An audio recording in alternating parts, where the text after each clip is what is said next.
여러분 안녕하십니까? 다양한 뉴스가 가득한 방송 IHK 리포트 홍채린입니다. 4월 25일 화요일 뉴스 시작하겠습니다.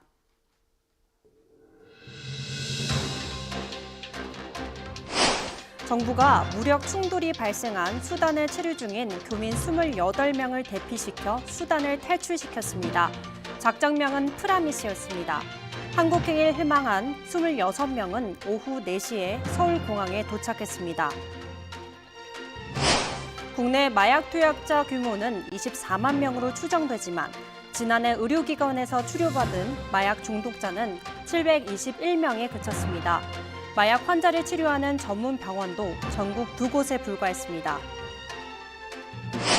검찰이 200일 동안 공직자 부패 범죄를 단속한 결과 전 현직 공직자 355명 등 총 1,727명을 검거하고 이 중 25명을 구속했다고 24일 밝혔습니다. 재정 비리 사범이 가장 많았습니다. 지난달 의류 신발 물가가 1년 전보다 6% 넘게 올라 11년 만에 가장 높은 상승률을 기록했습니다. 코로나19 거리두기 해제로 외부 활동이 늘면서 의류 수요가 확대된 것으로 보입니다. 정부가 400조 원이 넘는 기존 세수 전망을 폐기하고 세수 추계를 다시 할 전망입니다. 감소한 주택 거래량, 기업 실적 등을 반영하면 당초 예상했던 세수보다 한참 낮아질 전망입니다.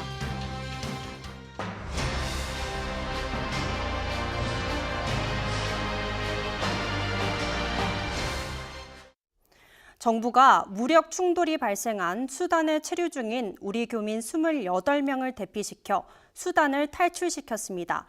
작전명은 프라미스였습니다. 한국행을 희망한 26명은 오늘 오후 4시에 서울공항에 도착했습니다. 정부는 23일 오전 교전이 한창인 수단 수도 하르툼에서 교민들을 태우고 버스로 약 841km 떨어진 포트 수단으로 대피시키는 작전에 돌입했습니다. 이번에 수단에서 철수한 28명은 잔류를 희망한 1명을 제외한 수단 체류 우리 국민 전원입니다. 대통령실 발표에 따르면 수단에 체류 중인 일본인 수명도 우리 교민과 동행했습니다. 아랍에미리트 국민들도 함께 움직인 것으로 알려졌습니다. 포트 수단에서 군 수송기가 대기하고 있었고 경유지인 제따까지는 교민들은 군 수송기를 타고 사우디아라비아 제따로 이동했습니다. 한국행을 희망하지 않은 2명은 제따에 머무르고 나머지 26명은 오늘 오후 4시쯤 서울공항에 도착했습니다. 최근 수단에서 군벌 간 무력 충돌이 점점 심각해지자 정부가 자국민 철수 작전에 나선 것입니다. 작전명은 프라미스, 약속이었습니다.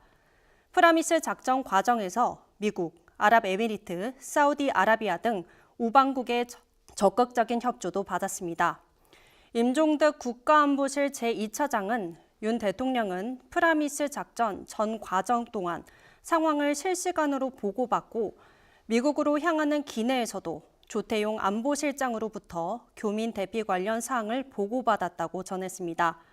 윤석열 대통령은 이번 교민 철수 작전에 육군 특수전사령부의 707 대테러 특수임무대, 공군 공정통제사, 청해부대 충무공 이순신함, 특전부대 경호요원의 긴급 파견을 지시했습니다.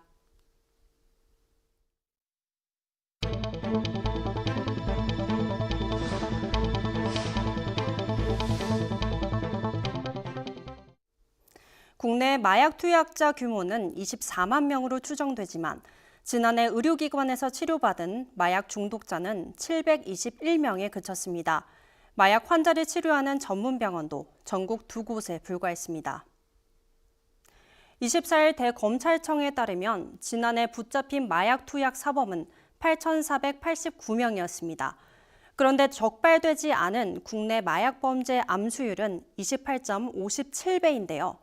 이 비율로 계산해보면 우리나라 마약을 하는 사람이 24만 명에 이를 것이라는 추산이 나옵니다. 그러나 치료받는 마약 중독자는 721명에 그쳤습니다. 조명희 의원실이 건강보험심사평가원으로부터 제출받은 자료에 따르면 지난해 마약 중독 치료자는 721명이었습니다. 그중 10대 환자는 2018년 기준 16명에서 지난해 26명으로 1.6배 늘었습니다. 마약 중독자 치료병원은 전국에 21곳으로 지정되어 있는데요. 하지만 마약 중독자를 실제 치료하는 기관은 인천 참사람병원과 경남 국립부곡병원 2곳뿐입니다. 나머지는 전문 의료진과 시설이 부족해 제대로 치료하지 못하고 있습니다. 마약 재범률도 2021년 기준 35%에 달하는데요. 연령대가 어릴수록 마약 범죄에 더 오래 노출될 가능성이 큽니다. 이에 마약 범죄 전문 치료기관의 필요성이 급증하고 있는데요. 이에 최성대 기획재정부 2차관은 24일 국가의 본질적 기능 강화 지원 방향 간담회를 갖고 2023년 예산 편성 과정에서 마약 범죄 수사 및 인프라 조성 등에 꼭 필요한 예산이 충분히 반영될 수 있도록 적극 뒷받침할 예정이라고 말했습니다. 검찰이 200일 동안 공직자 부패 범죄를 집중 단속한 결과 전 현직 공직자 355명 등 총 1,727명을 검거하고 이 중 25명을 구속했다고 24일 밝혔습니다. 재정 비리 사범이 가장 많았습니다. 이번 특별 단속 대상은 금품 수수, 재정 비리, 권한 남용, 부정 알선 청탁 등 4개 분야 15개 범죄였습니다. 단속 결과를 보면 혈세를 사적 이익으로 사용하는 재정 비리 사범이 997명으로 전체의 절반 이상을 차지했습니다. 특히 보조금 편취 횡령 등의 보조금 비리 사범이 858명을 차지했습니다. 정치인 고위직 등이 사회적 지위, 권력 관계를 이용한 부패 범죄의 경우도 전 지자체장 4명, 지방의원 15명, 4급 이상 공무원 29명 등 총 48명이 덜미를 잡혔습니다. 금품 수수 검거 사례에는 박순자 전 국민의힘 의원과 강현도 오산 부시장 등이 포함됐습니다. 박 전 의원은 지난해 11월 경기 안산시 의원 공천권을 빌미로 1억 5천만 원을 수수한 혐의로 검찰에 송치된 바 있습니다. 강 부시장은 2015년 경기도 투자진흥과장으로 근무할 때 게임업체 대표에게 7,438만 원 상당의 금품과 향응을 받았습니다.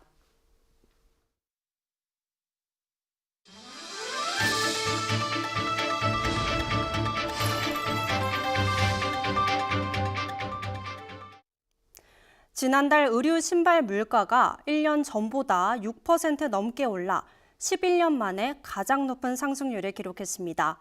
코로나19 거리두기 해제로 외부 활동이 늘면서 의류 수요가 확대된 것으로 보입니다.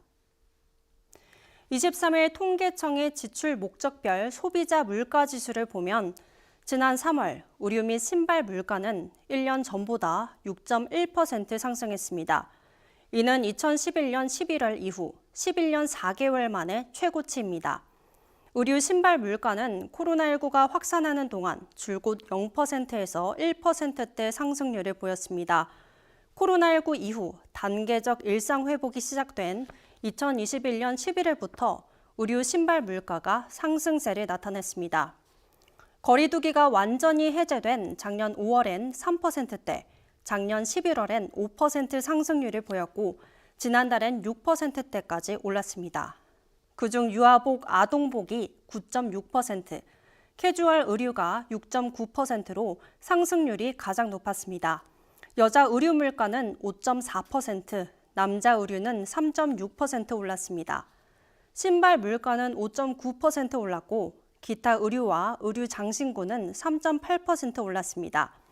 의류 세탁과 수선, 임차 물가는 12.2% 상승했습니다. 의복 소매 판매액 지수는 지난해 12월부터 올해 1월, 2월까지 3개월 연속 전월 대비 올랐는데요. 작년 12월엔 1.8%, 올해 1월 2.8%, 2월 12.8% 상승했습니다. 정부가 400조 원이 넘는 기존 세수 전망을 폐기하고 세수 추계를 다시 할 전망입니다. 21% 감소한 주택 거래량, 기업 실적 등을 반영하면 당초 예상했던 세수보다 한참 낮아질 전망입니다. 24일 기획재정부에 따르면 오는 5월에서 7월 내년도 정부 예산안 편성 과정과 함께 올해 세수 추계가 다시 진행됩니다. 정부가 지난해 8월 발표한 올해 예상 세수는 400조 5천억 원이었는데요. 세수 호황을 누렸던 지난해보다 1.2% 큰 규모입니다. 하지만 올해 초 들어온 국세는 54조 2천억 원으로 1년 전보다 15조 7천억 원 급감했습니다. 경기 둔화와 부동산 시장 침체 여파로 주요 세목 수입이 악화한 탓인데요. 이에 기재부는 올해 세수 추계를 다시 하는 쪽으로 가닥을 잡았습니다. 세수 추계 수정 작업을 통해 올해 초 기업 실적과 주택 거래량 등을 반영한다는 방침인데요. 올해 1%대로 주저앉은 경제 성장률 전망치, 전년 대비 21% 감소한 주택 거래량, 어닝 쇼크 수준으로 내려간 1분기 주요 기업 실적 등을 반영하면 400조 원을 넘는 당초 전망보다 한참 낮은 수준이 될 것으로 보입니다. 이에 기재부는 조만간 이뤄질 세수 추계 수정 작업은 기존 세수 추계의 실패 때문에 이뤄지는 것은 아니라고 설명했습니다.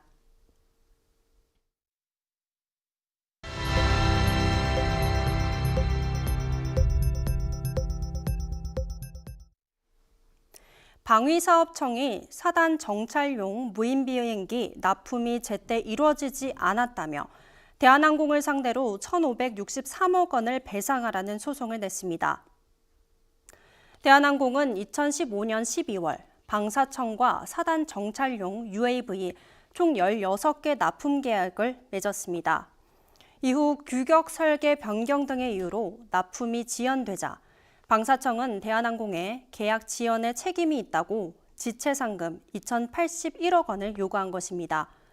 이에 대한항공은 지난 2021년 4월 지체상금이 부당하다며 소송을 냈는데요. 방사청이 일방적으로 규격 변경 등을 요구하고 확정된 도면으로 양산을 추진할 수 없게 돼 계약 이행이 늦어졌다는 주장이었습니다. 이 소송에 대해 결론이 나지 않은 상황에서 방사청은 다시 소송을 냈습니다. 기존 지체상금에서 다른 사업 대금 채권을 합친 1,563억 원입니다. 이에 대한항공은 이번 반소는 2021년 4월 제기한 사건을 심리 중인 재판부에서 함께 진행할 예정이라고 밝혔습니다. MZ세대를 중심으로 위스키 인기가 나날이 커지고 있습니다. 관세청에 따르면 올해 1분기 위스키 수입량은 지난해 같은 기간보다 78.2% 증가한 8,443톤에 달했습니다. 이는 관련 통계가 있는 2000년 이후 역대 1분기 기준 최고치인데요. 코로나19 이후 혼술, 홈술 문화가 정착하면서 젊은 층 사이에서 위스키에 대한 선호도가 높아진 것입니다. 특히 MZ세대에서 위스키에 탄산수 등을 넣어 하이볼을 만들어 먹는 것이 인기를 끌고 있는데요. 최근 수입되는 위스키의 톤당 가격을 보면 지난해 1, 2분기에 1만 1,000달러 수준이었지만 올해 1분기는 7,700달러로 하락했습니다. 이는 고가의 위스키보다 중저가 위스키가 더 많이 들어오고 있다는 뜻입니다. 그냥 위스키를 마시기보다 하이볼용으로 판매되는 것을 의미합니다. 지난 주말 국내 엠폭스 확진자가 10명 늘어난 가운데 오늘 경북에서 두 번째 확진자가 추가로 발생했습니다. 지금까지 누적 확진자는 31명인데요. 그중 26명이 국내 감염으로 추정됩니다. 신규 확진자 거주지는 서울 6명, 경기 3명, 경북 2명입니다. 이 중 10명은 내국인, 1명은 외국인이었습니다. 국내 엠폭스 환자는 지난해 6월 처음 발생했고 지난달까지 모두 5명이 확진됐습니다. 그런데 지난 20일 이후 11명의 환자가 추가로 발생하면서 11명 모두 최초 증상 발현 3주 이내에 해외 여행령이 없는 것이 확인됐습니다.